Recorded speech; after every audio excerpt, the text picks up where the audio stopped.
Whether you're a skeptic or a believer, join me, Rob McConnell, as together we'll investigate the world of the paranormal and the science of parapsychology here on the X-Zone Radio TV show on XZBN and the X-Zone TV channel on Simul TV. Since 1990, the X-Zone Radio TV show has been the place where people dare to believe and dare to be heard. Together, we'll investigate UFOs, aliens, ghosts, Bigfoot, psychic phenomenon, lake monsters, conspiracy theories, government cover-ups, the truth embargo, alien abductions, ESP, haunted locations from around the world, and so much more.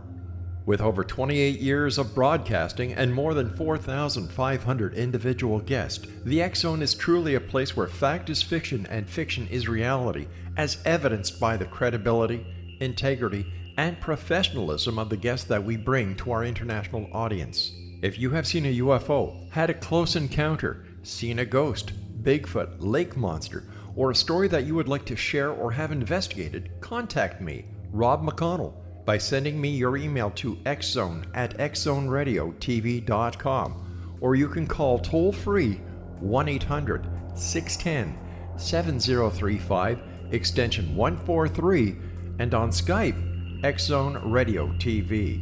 For more information on the X-Zone Radio TV show with yours truly, Rob McConnell, visit www.xzoneradiotv.com or www.xzonetvchannel.com or simultv.com and xzbn.net. Until next we meet here in the X-Zone from our broadcast center and studios in Hamilton, Ontario, Canada, always remember, X-Zone Nation, keep your eyes to the sky and your heart in the light.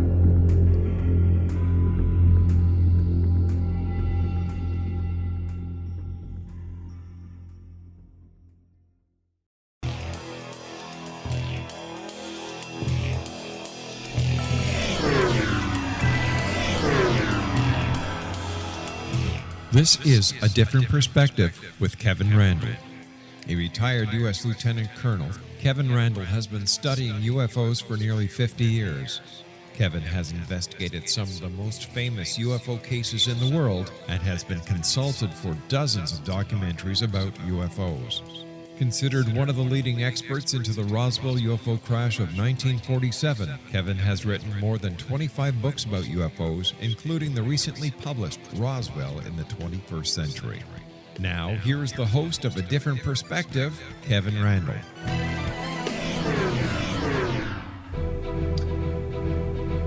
And this is, in fact, A Different Perspective, and I am Argon Tragarian. No, I'm really Kevin Randle.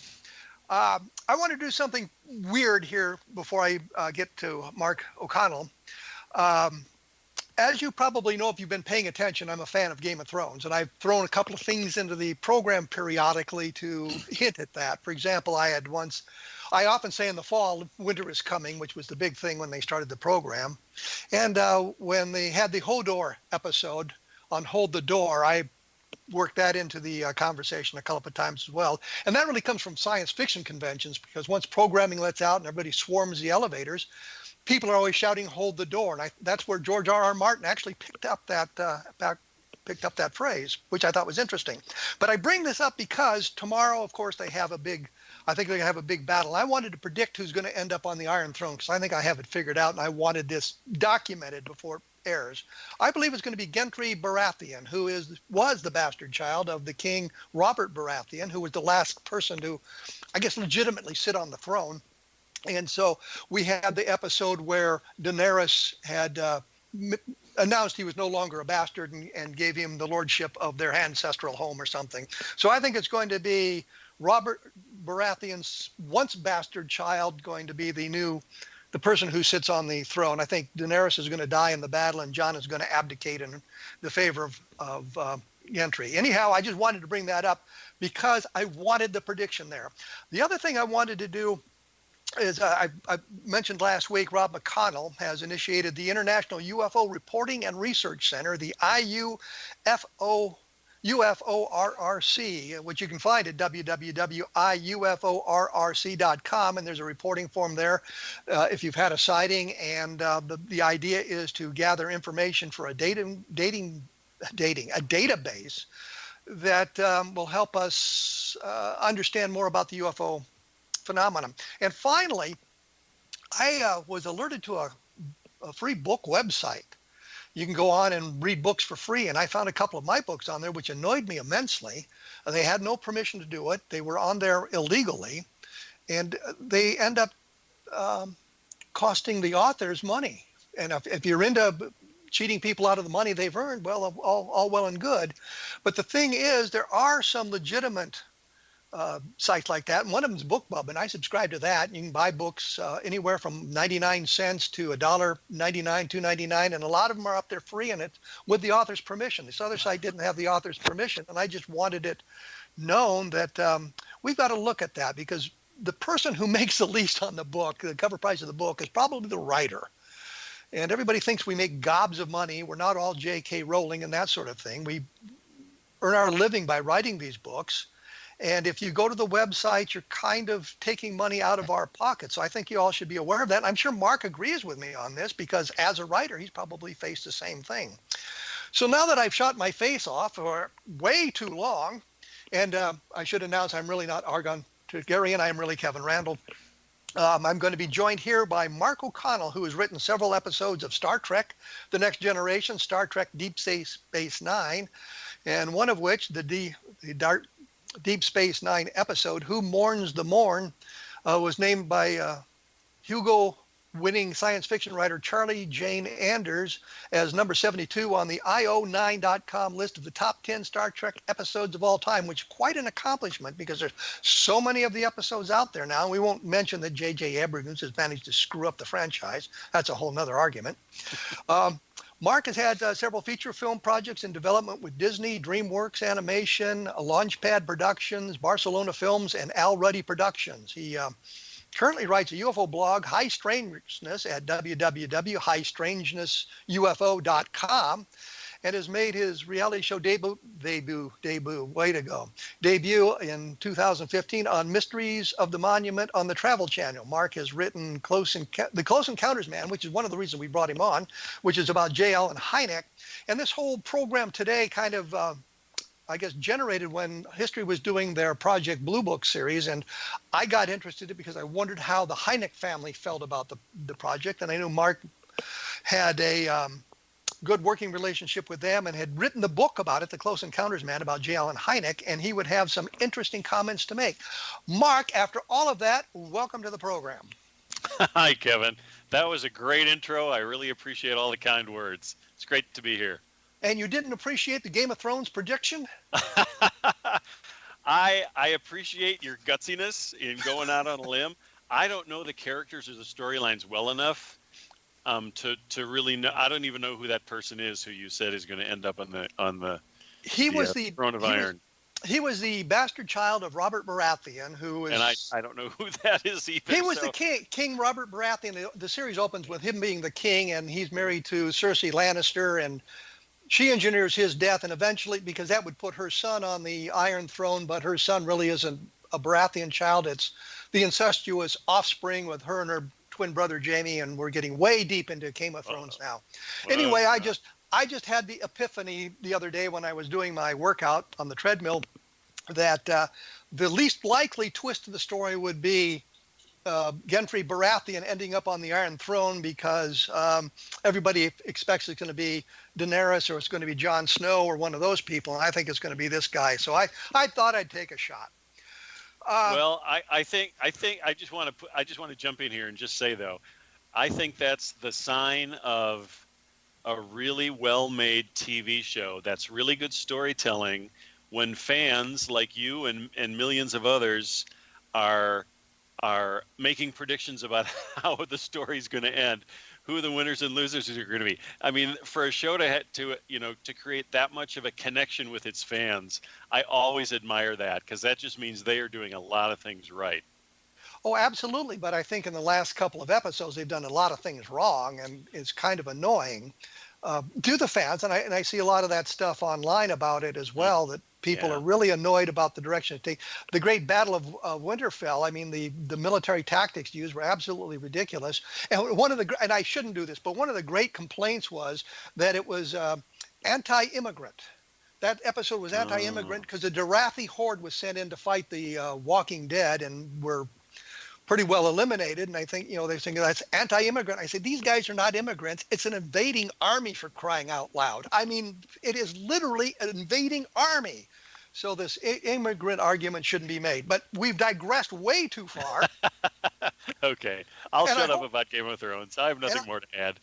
Well, if the fans of the program are interested in it, I can go on for hours about Game of Thrones. But I'm sure they would like to know more about J. Allen Hynek and Project Blue Book. So the first question is, from your experience and your research, and I've talked to Paul Hynek about it as well. But what do you think that Hynek would have thought about the program, the Project Blue Book show? Well, I don't think he would have thought much of it, honestly. I think he'd probably. I need to watch. I need to watch my words here. I'll just keep it simple. I don't think he'd be on board. I just don't. And I can tell you, I can point to a very specific point in. It was actually in the very first episode of Project Blue Book. There's a moment where the character of J. Allen Hynek is explaining to the character of his wife why he's accepted this job with the Air Force to study UFOs. And he says, well, there were 3 reasons. He said, number 1, I could keep teaching. That was big. Number 2, it would bring in some extra money. That's big.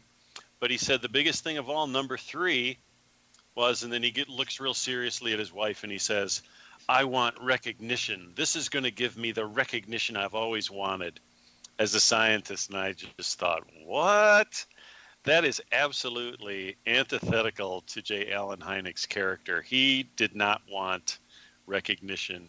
He did not want fame and fortune. And if he had, getting involved in UFO studies in the late 1940s would have been the worst possible way to achieve recognition. It would have been the worst kind of recognition to get for a young scientist really just starting his career. Well, the question you could easily ask is, how would he know that he would gain recognition by studying UFOs? Oh, that is a great observation, Kevin. I hadn't even thought of that. You're right. Take it a step further back. He would have just assumed that this would be something very low-key and hush-hush that nobody would ever know about. I can't believe I didn't think of that, but hats off to you. I think that's an excellent point. Well, I was, in the summer of 1947, it's like a passing fad. Yeah. And people are talking about it, but it's a fad. And how many fads have we had? Right. That sort of thing. Hynek firmly believed at the time that it was a fad that would dry up in a year or two. And that was one of the reasons he was willing to do it, because he thought, okay, this is going to amount to nothing, but I'll pick up a little extra spending money, so why not? Well, let me break here, because I've got to take a break.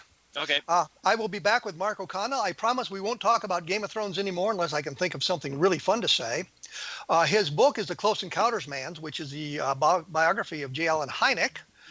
The website is www.highstrangenessufo.com. Mine, of course, is www.kevinrandle.blogspot.com. And you should know that I will announce at the end of the program who's next week's guest is. And if you put a comment to the blog entry on this program, I'll ask the questions to Jerry Clark, who's coming up next week. We will be back right after this with Mark O'Connell.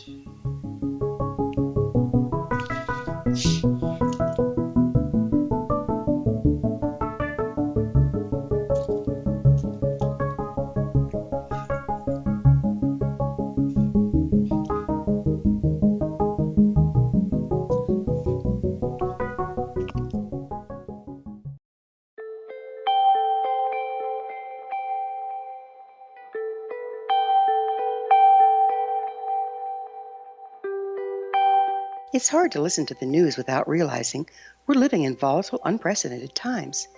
Yet never has there been such an opportunity to transform the human condition. As old structures fail, where can we find the guidance to co-create a better way? Find Your Path Home is an ever-evolving, leading-edge information, education, and healing resource center designed to support and guide you on your path to unity and enlightenment.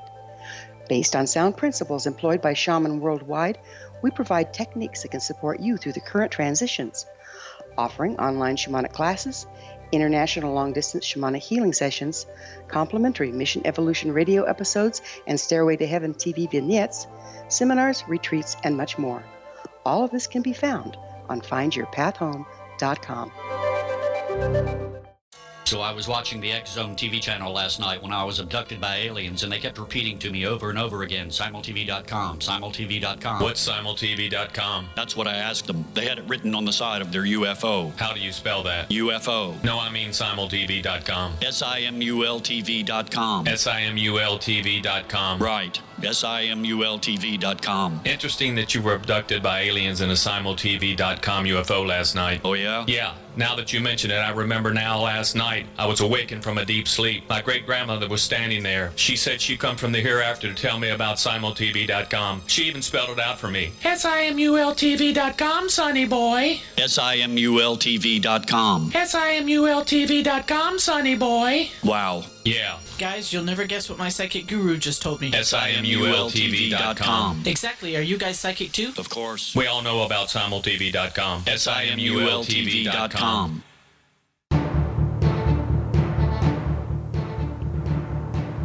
I am back with Mark O'Connell. He's the author of The Close Encounters Man, which of course is the book about J. Allen Hynek. And there's a lot of other fine programs about the paranormal on the X Zone Broadcast Network, which is xzbn.net. Take a look at the lineup and see if there's something that interests you. Maybe find a program that will really excite you as opposed to this one. When we went away, we were talking about J. Allen Hynek's reaction to Project Blue Book and the idea that it was a way of him to gain notoriety, which is probably not the right word, gain some fame. And we thought in 1947 he wouldn't have been really excited about that, but he did, I guess, become a real presence in the UFO field with his relation to the Air Force. Was that intentional, or was that just sort of a byproduct of the investigations? That was a byproduct. He liked to describe himself as an innocent bystander who got shot, which I always found pretty amusing. He was a mild-mannered astronomy professor teaching at the Ohio State University, just minding his own business. And he had done some government contracting work in previous years, especially during World War II. He was being called on quite a bit by the Air Force to do astronomical and atmospheric research for them. And he had done some top secret work during World War II on developing the proximity fuse for our weapons. So he was a known quantity to the Air Force. And when this whole UFO thing sprung up out of nowhere in 1947, 48, and the Air Force was just caught flat-footed. They couldn't explain it. They couldn't reassure the public that everything was going to be okay, and they desperately needed a credible scientist to assure the public that that there was nothing to this UFO thing. So they went and they were operating. The Air Force folks here were operating out of Wright-Patterson Air Force Base in Dayton. Well, Hynek was teaching at Ohio State right down the road in Columbus, and so he. He was convenient. He was close by, and so the Air Force, a couple staffers from the Air Force at Wright-Patterson went to visit Hynek at Ohio State. Had a little conversation with him, asked him what he thought about UFOs, and he kind of laughed it off and said, "Well, I think it's going to be a phase. It's a fad. People are going to forget about it in a year or two." And they said, "Well, we'd like to hire you to." Convince the public that UFO reports are nothing, that there's nothing to it. And Hynek didn't go looking for this. It just sort of fell into his lap. But again, he just thought, well, okay, easy way to pick up some extra money for my growing family. And he also thought, and I always thought this was interesting, one of the reasons he took the job was he thought he was a science educator, not just in terms of his college campus, but he also liked to educate the public whenever he could about astronomy. So when Hynek had this opportunity to work with the Air Force on their UFO study group, he saw it as an opportunity to teach real science to the American public and show them that you see something funny in the sky, that doesn't automatically mean it's something scary or alien. There could be a very, very simple scientific explanation for it. And he jumped at the opportunity to sort of educate the public in that. So those were his real motivations for going to work with the Air Force. Of course, it was called Project Sign at the time when they first recruited him. But those were Hynek's real motives. He didn't care about being famous. And as we mentioned before, if he had cared about being famous, this would have been the worst way to go about doing it. So that moment in the TV show when he said that just kind of, I just felt like, wow, if you can't even get that one basic truth about your main character correct, then there's not much hope that anything else in this show is going to be correct either. So that's kind of when I gave up on it. Well, he also had one other attribute I think that many other scientists may not have had, and that was he already had a security clearance, or had one for during the Second World War. And I know that getting a security clearance can be a long, involved process, because I had to go through it a couple of times myself with my Air Force and Army careers. So, the fact that he was already cleared or had a file in it would be a benefit to them as well. I was reading on the Charles Whitted sighting. That's the two airline pilots that saw the cigar-shaped craft with the square windows back in 1947, and it was one of the things that bothered the Air Force immensely. And Hynek had written or had suggested that it was a meteor, a bolide, a very bright meteor. And on the card, the project card in the Project Blue Book files, an Air Force officer disagreed with him about that. I mean, here's the astronomer saying, well, it sounds like a bolide, and the Air Force officer saying, well, no, it's not. Did that sort of thing happen often? Oh yeah, I mean Hynek. When you read Hynek's findings on that Charles Whitted case, I'm glad you brought that case up because it's always been one of my favorites. But when you read Hynek's notes on that case, you can just see the kind of contortions he went through to try to come up with a rational, scientific, natural explanation for this weird things, this weird thing that these pilots reported seeing. And yeah, he kind of just bends over backwards trying to make the facts fit the story that the Air Force wants to tell. And it didn't go over real well. That case kind of swung back and forth.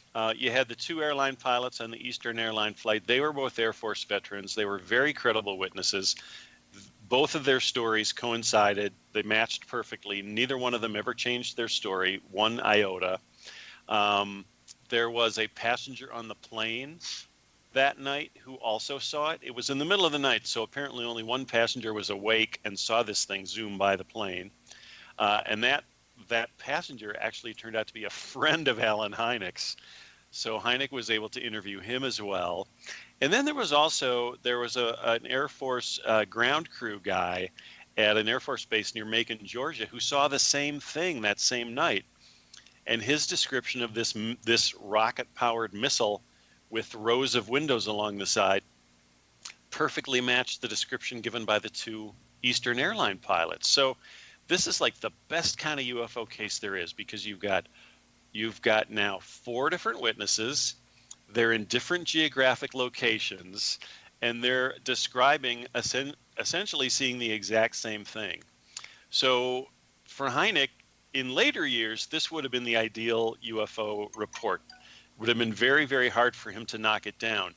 But coming as it did at the very beginning of Hynek's UFO career, he did not want to go there. He wanted to explain it away. So yeah, as I say, he went through all sorts of contortions to try to come up with that bolide explanation, and that's what it said in the official record for a while. Eventually, I think it was changed back to an unknown because the bolide story just didn't add up. It just didn't hold up.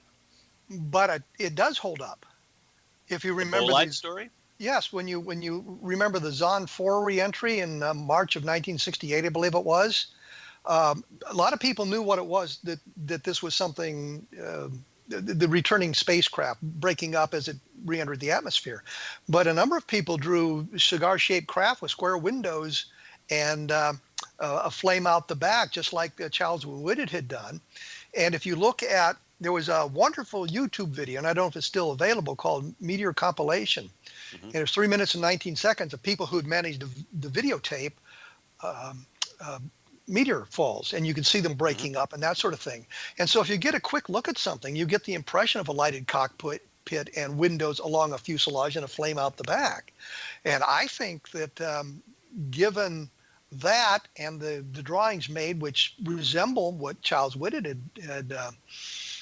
drawn for the Air Force back in, or I really should say the Army Air Forces back in the time. Mm-hmm. It suggests that people can mistake a very bright object they're not used to like that, especially in bizarre conditions, as a cigar-shaped craft. And I think that the bolide answer works, given what we know today. That's very interesting. What's the name of that case? The Zon 4 reentry. It was, I think it was March of '68. I've done stuff on my blog, which is www.kevinrandle.blogspot.com. Just type in Charles Whitted, and you can get to that information. Okay, but I'll do that. I'm interested in that. I think the point is, I think Hynek was right in his initial assessment, and I was kind of surprised at the Air Force, which was looking for explanations and solutions, would reject what could be a very plausible solution. I know in the initial, not the initial encounters with the Air Force or the Army Air Forces, but newspapers, they had talked about turbulence from the thing as it passed by. If that was true, then we eliminate the bolide explanation. But in the initial reports in the Project Blue Book files, there's nothing about turbulence. It only appears in newspaper accounts later on. And so you eliminate that aspect of it. And you've got a meteor that's coming kind of straight at you, because they don't have to fall straight down. They can look like they're coming at you. And you've got a cloud cover. It can give you a weird illusion of the thing climbing into the clouds. So I brought that up because I had just read something about that a couple of days ago. So I thought it was kind of interesting. Okay, I've got it. I have to admit, this is new information to me, and I would love to read up about it more. Because like I said, I've always been fascinated by that case. In my research for the book, the funniest explanation I came across was somebody tried to explain it away as, well, they saw a reflection of their own plane in a ice crystal cloud. I think that was what Donald Menzel came up with. And we don't pay attention to him. We sure don't, because his explanations just get weirder and weirder as time goes by.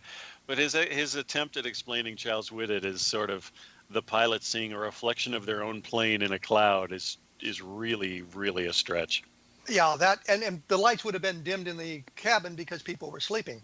Right, and plus they were traveling in opposite directions. So how can you have a reflection that's traveling in the opposite direction? We're going to have to take a break here. I am with Mark O'Connell. The book is The Close Encounters Man. The website is www.heightstrangenessufo.com.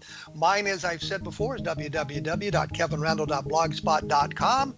And you take a look at, I think, the government UFO files, which I wrote, talks about the Child Whitted case in there as well. We will be back right after this with Mark O'Connell, so stick around.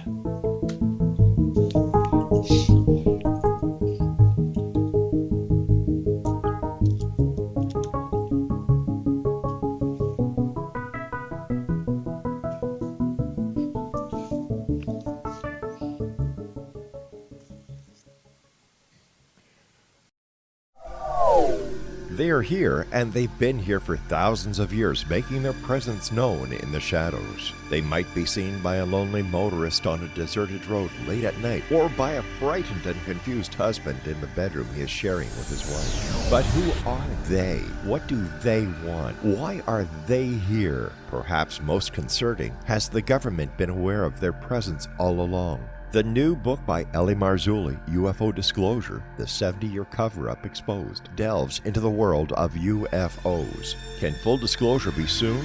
Order now and receive a free hour and 37-minute DVD on the UFO phenomenon. UFOs are real. Get both the book and the DVD, a $40 value, for only $19.99. To order your book and DVD today, go to lamarzulli.net. That's LAMARZULLI.net.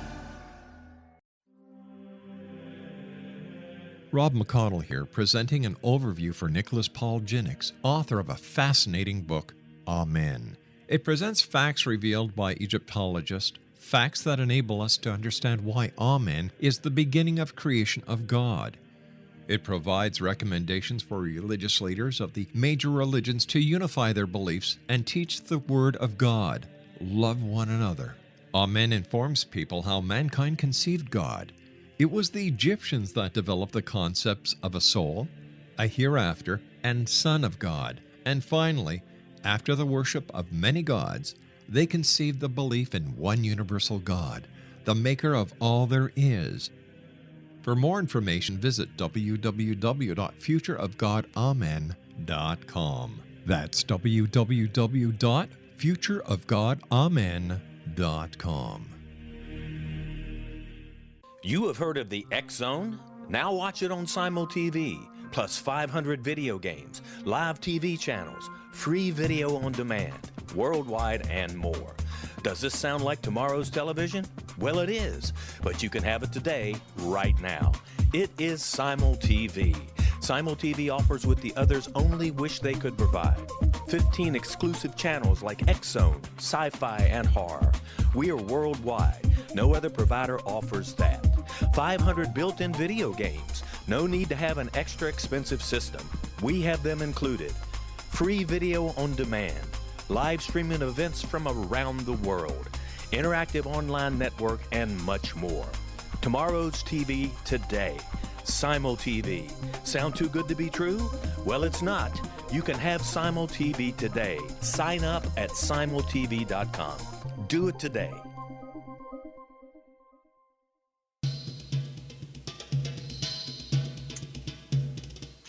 I am here with Mark O'Connell. He is the author of The Close Encounters Man, which is the the biography of J. Allen Hynek.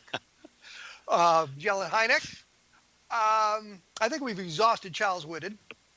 And as I said earlier, I announced the next program on my blog, and I say, if you've got questions, put them in the comments section, and I'll see if I can get them asked. So I've got some comments that were sent to me, and I thought I'd ask you the questions. Great.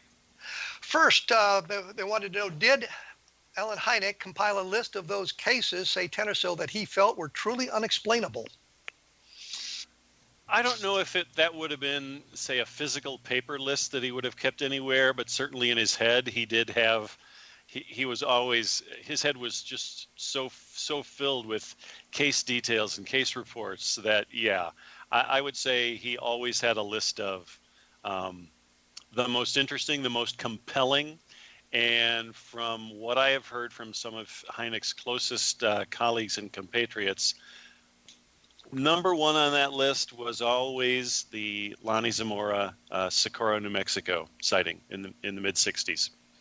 That was pretty much Hynek's gold standard for many, many years for a plausible, believable UFO report. Of course, it was a close encounter of the second kind. It involved physical effect on the ground where the UFO was had landed. So yeah, Hynek definitely had lists. It's kind of funny. The first thing I thought of when you read that question, Kevin, was Hynek was kind of notorious among his friends for having his home office just piled with UFO files everywhere. Of course, he would go to Ohio about once a month while he was working for Project Blue Book, to do his case analyses there.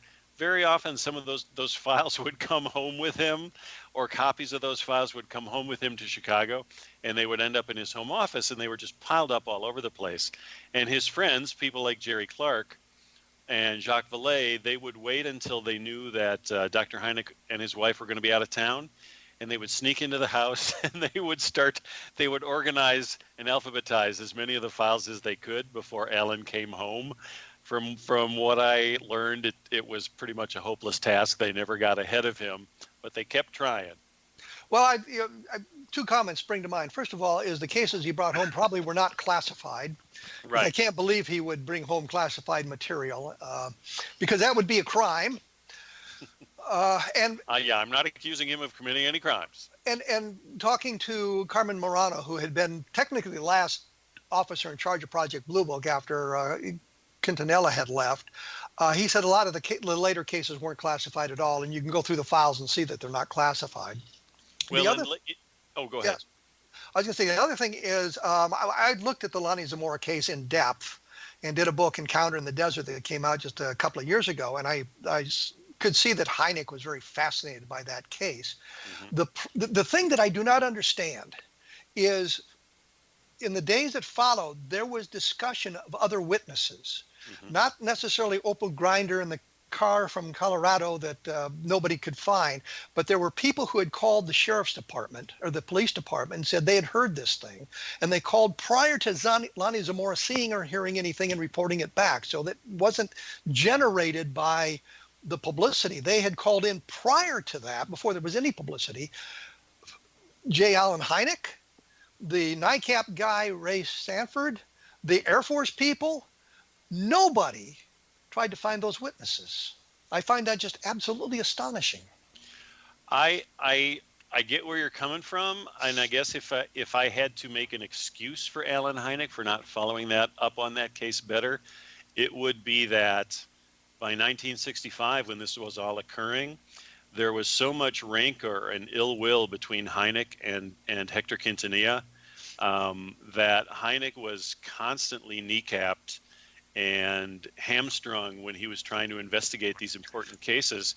Quintanilla would just deny him funding, deny him, travel opportunities. So I don't have any evidence of this, but I feel comfortable speculating that Hynek may not have had the opportunity or the option at all to follow up on any other leads, simply because he was so constrained by Quintanilla. Well, I can kind of verify part of that, because there was another case that happened the day or two after Lonnie Zamora sighting in northern New Mexico, La Madera, I think it was. And Hynek had heard about it and wanted to go there. I mean, it's like a couple of hours drive from Socorro to this place up near Santa Fe, I believe it was. And of course, he was denied permission to do it. And I'm thinking, you just got another sighting that sort of matches this, and you won't let the guy go investigate it. But the real point is not necessarily that Hynek didn't investigate. Stanford didn't follow up on it, the NICAP guy. Richard Holder, who was the Army guy, he didn't follow up, but the FBI guy didn't follow up on it.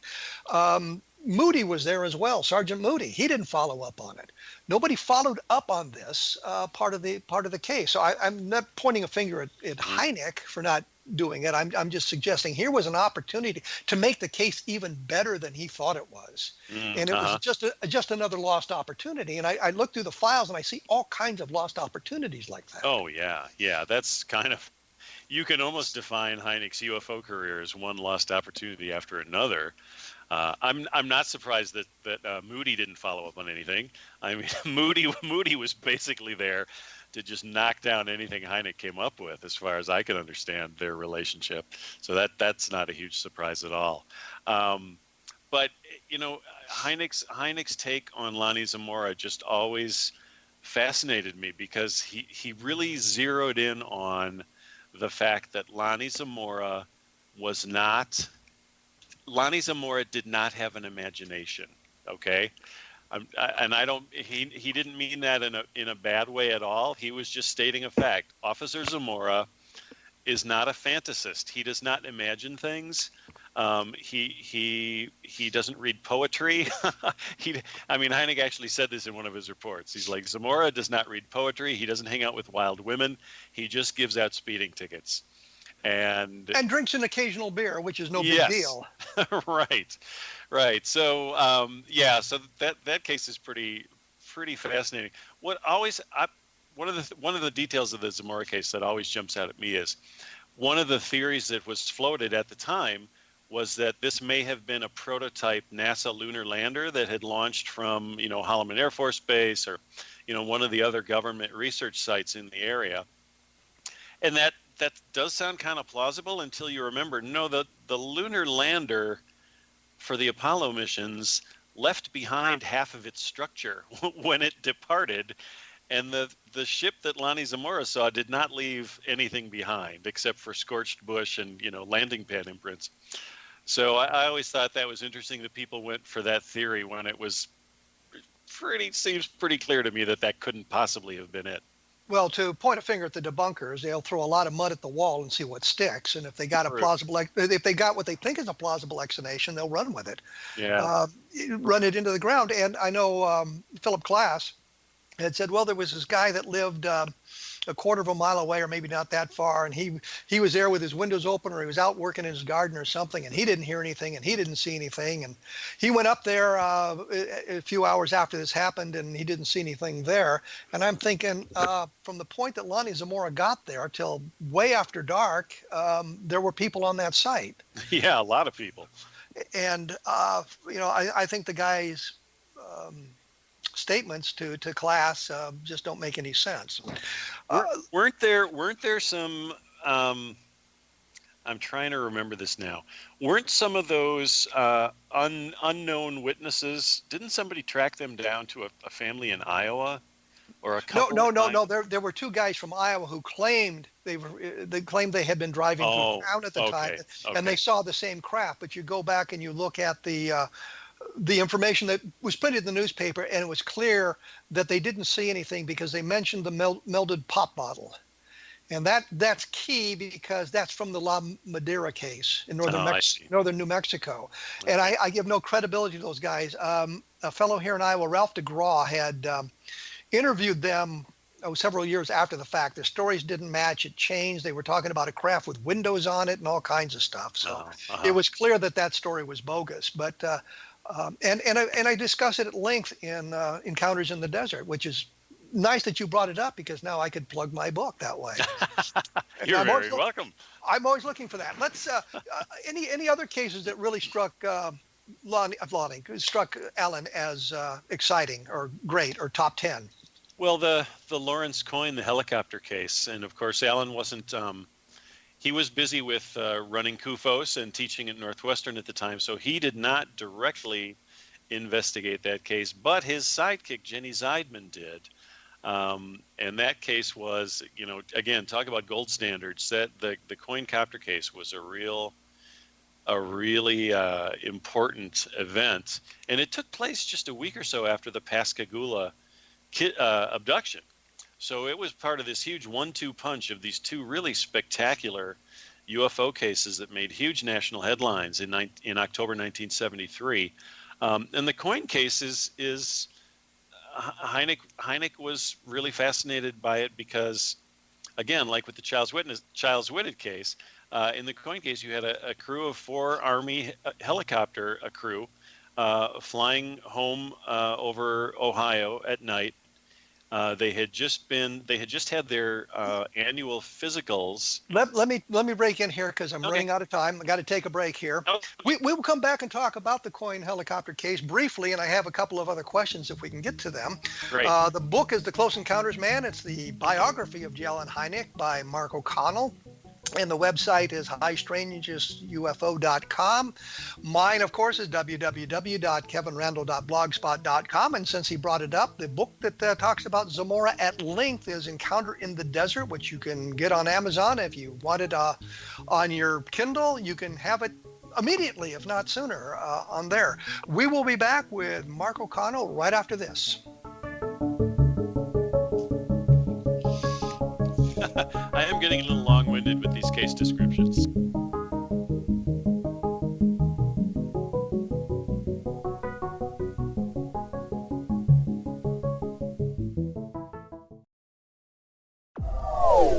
They are here, and they've been here for thousands of years, making their presence known in the shadows. They might be seen by a lonely motorist on a deserted road late at night, or by a frightened and confused husband in the bedroom he is sharing with his wife. But who are they? What do they want? Why are they here? Perhaps most concerning, has the government been aware of their presence all along? The new book by Ellie Marzulli, UFO Disclosure, the 70-year cover-up exposed, delves into the world of UFOs. Can full disclosure be soon? Order now and receive a free hour and 37-minute DVD on the UFO phenomenon. UFOs are real. Get both the book and the DVD, a $40 value, for only $19.99. To order your book and DVD today, go to lamarzulli.net. That's LAMARZULLI.net.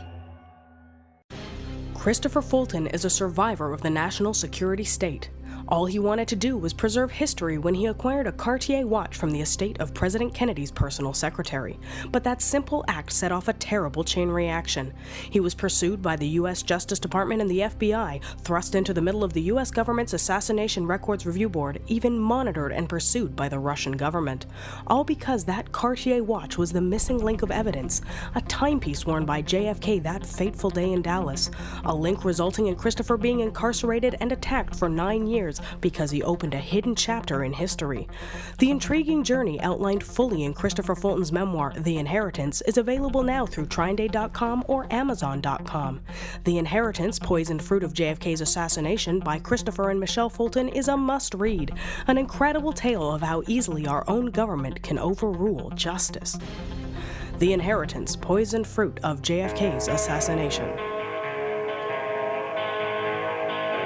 I am here with Mark O'Connell. The book is The Close Encounters Man, which is the biography of J. Allen Hynek. And I sometimes wish that we could get some of the byplay that goes on during the commercial breaks on the program, because some of it's really quite good. We were talking about the Cohen helicopter case when we went away, and we don't really have a lot of time to go into that. And I'd like to get to these other questions, so I'm going to blow that off and move on. If you want to take a look, the Cohen helicopter case is well publicized all over. There's lots of information about it, especially at my blog at www.kevinrandle.blogspot.com. There you go. Next question. Did Hynek ever regret his membership in the Robertson panel? And I understand that he really wasn't a member of the Robertson panel, but right. Did he regret the interaction with the Robertson panel? Oh yeah. He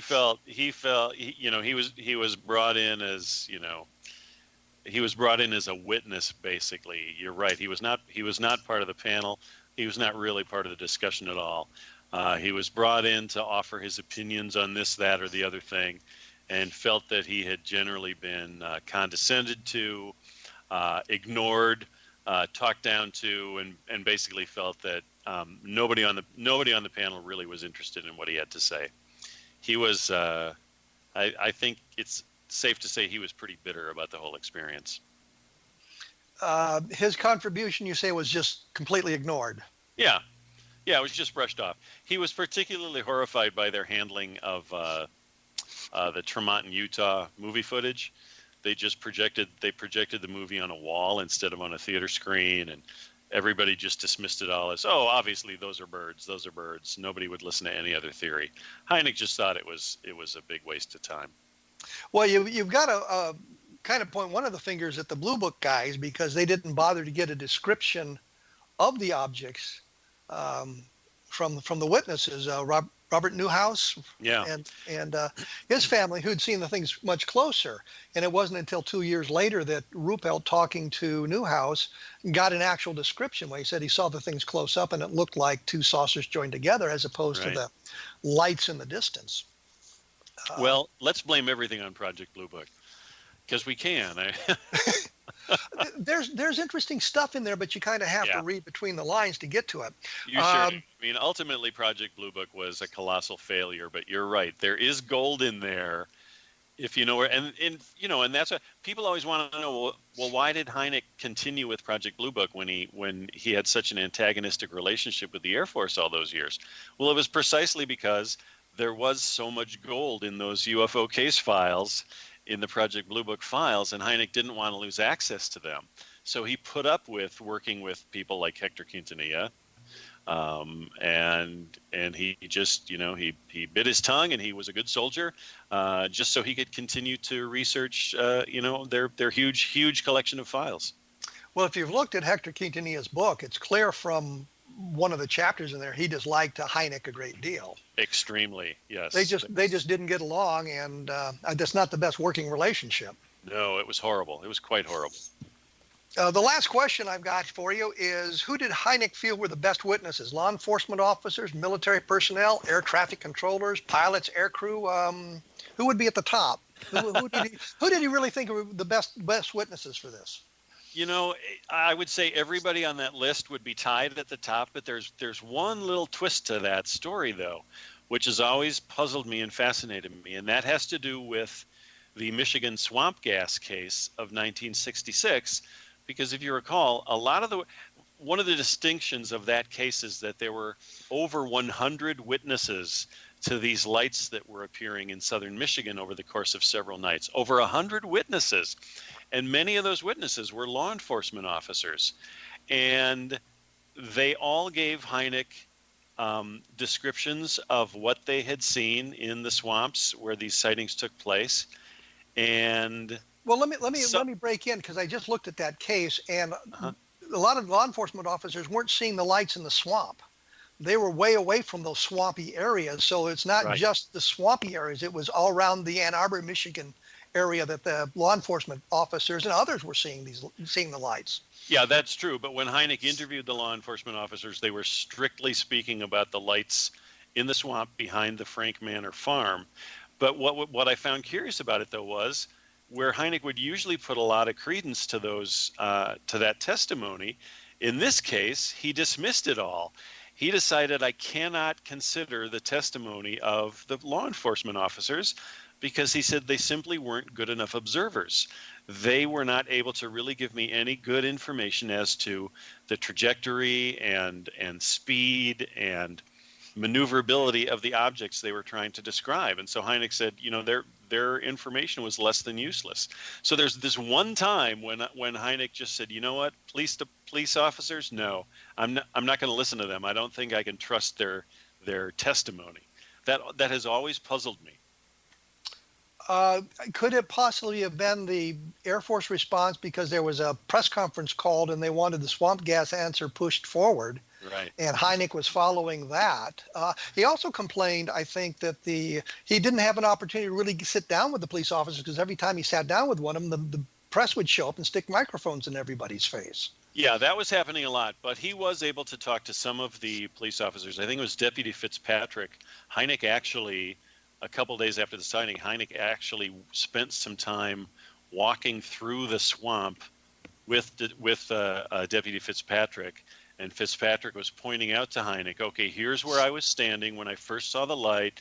That's where I saw the light over there. Here's where it disappeared. So Hynek did actually spend some time in the swamp with at least one of the police officers. But wouldn't that being on the site with the officer saying, here's where I saw it, there's where it disappeared, wouldn't that give him the directions and the azimuth and all of the kind of technical information he wanted? For whatever reason, what he heard from the police officer just was lacking in some kind of quality that Hynek was looking for. And I mean, you're right. It sounds as though that would be exactly the kind of eyewitness testimony that Hynek would really value. But in this case, it just didn't work that way. He just didn't see that it was worth considering. Well, I remember reading a letter in the file about the case where Hynek was complaining about not having needing many more investigators to properly research the case. Right, and meanwhile, there's Jacques Vallée and Bill Powers, Hynek's two cohorts back at Northwestern University, and they're just waiting by the phone. They're waiting for Hynek to call them up and say, hey, get your asses out here to Michigan and give me a hand, because I'm drowning in this mess. And that's the other thing to remember. That sighting was just a circus. It was such a mess. There were a lot of bad decisions made. Sometimes they were bad decisions made for good reasons, but they were bad decisions nonetheless. And they clouded some of the information, and they made some of the witnesses look bad unnecessarily. And so, when you look for the truth in the swamp gas case, it gets very, very hard to really decide what the truth is, because there were just so many things going wrong over the course of that investigation. One thing I do want to point out, though, very common mistake. A lot of people still believe that Hynek literally got off the plane in Michigan and held his press conference within minutes. That is not true. Hynek arrived in Michigan on Tuesday, and he gave his press conference on Friday. He put in a full 3 days of investigation. That's something that a lot of people get wrong, and I always want to stress that, no, Hynek really did his job in this case. Well, I think the other thing we need to point out is he didn't want to do the press conference. The press conference was arranged by the Public Affairs Office at Selfridge Air Force Base. I think it was Selfridge Air Force Base, and he didn't want to do it. He was kind of forced into the press conference, and he was forced into, I guess, underscoring the swamp gas explanation. Yeah, he didn't have any one explanation that he really felt comfortable with. And so, yeah, you're exactly right. He felt that the press conference was very, very premature. He had no findings yet. He had made no decisions whatsoever about the case. But then the Air Force just painted him into a corner and said, say something, come up with a natural explanation or else. And that's really where that was the breaking point in the relationship between Alan Hynek and Hector Quintanilla. That's when the damage between those two colleagues just became so great that they couldn't work together anymore. They just couldn't stand each other. And after that, that's when Quintanilla really started keeping Hynek out of the loop, not sending him out on investigations anymore, not giving him access to the Blue Book files. It really was a turning point in their relationship. Mark O'Connell, it's the Close Encounters man. Thank you so much for taking time out of your busy schedule to chat with us about your books and Hynek and Project Blue Book. Thank you very much. It's been fun. Always a pleasure, Kevin. Thanks for inviting me in. We'll talk to you later. Once again, Bye. It's the Close Encounters man. It's www.highstrangenessufo.com. Next week, I'm going to be talking with Jerry Clark. We're going to be talking about the third edition of his UFO Encyclopedia, which is just a massive work filled with all kinds of good information. And one of the things I think is extraordinary about this is he provides a long list of sources for every case or every aspect that he talks about in the encyclopedia. And sometimes that becomes even more important than his take on the articles. And the reason I say that is you need to look at a wide variety of different sources and get a clear picture of what's going on, because a lot of people write from an agenda. They want to prove UFOs are extraterrestrial. They want to disprove UFOs. They have an agenda themselves. And when you have a long list of sources used to prepare an article, and sometimes the list of sources goes on for a couple of pages, you get a real good feeling for a case, and you can look up those sources yourself and see what they have to say and bring it all into focus there. Once again, my blog is www.kevinrandle.blogspot.com. And like I said, there's a lot of good programs about the paranormal on the X Zone Broadcast Network at XZBN. Take a look at that stuff, and I'm sure you're going to find something that's going to interest you as much as this one does. Next week, I will be back, as I've said, with Jerry Clark. We're going to be talking about his UFO Encyclopedia and the social history of UFOs. I think it's going to be an interesting thing. So look us up in 167 hours. We'll be back then. Thank you.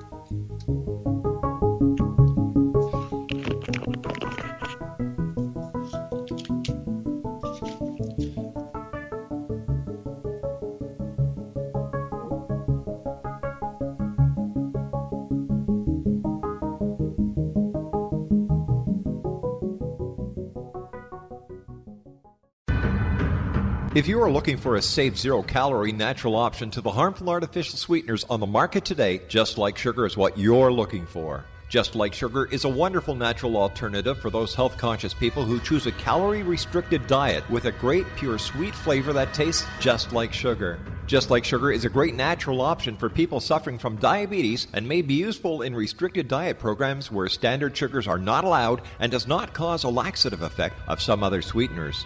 Just Like Sugar comprises a perfect blend of chicory root fiber, natural calcium, natural vitamin C, and Just Like Sugar's sweetness comes from the natural flavors from the peel of the orange.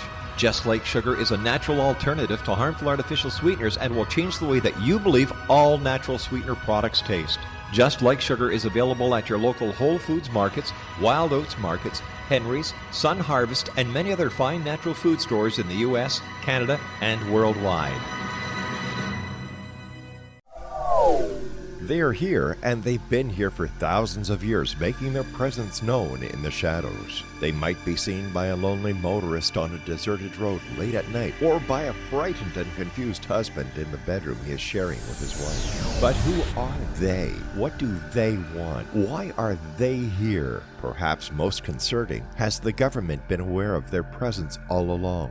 The new book by Ellie Marzulli, UFO Disclosure, the 70-year cover-up exposed, delves into the world of UFOs. Can full disclosure be soon? Order now and receive a free hour and 37-minute DVD on the UFO phenomenon. UFOs are real. Get both the book and the DVD, a $40 value, for only $19.99. To order your book and DVD today, go to lamarzulli.net. That's LAMARZULLI.net.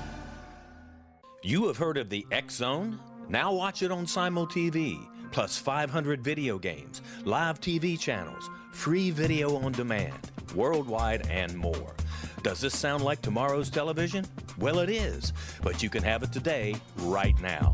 It is Simul TV. Simul TV offers what the others only wish they could provide. 15 exclusive channels like X Zone, sci-fi, and horror. We are worldwide. No other provider offers that. 500 built-in video games. No need to have an extra expensive system. We have them included. Free video on demand. Live streaming events from around the world. Interactive online network, and much more. Tomorrow's TV today. Simul TV. Sound too good to be true? Well, it's not.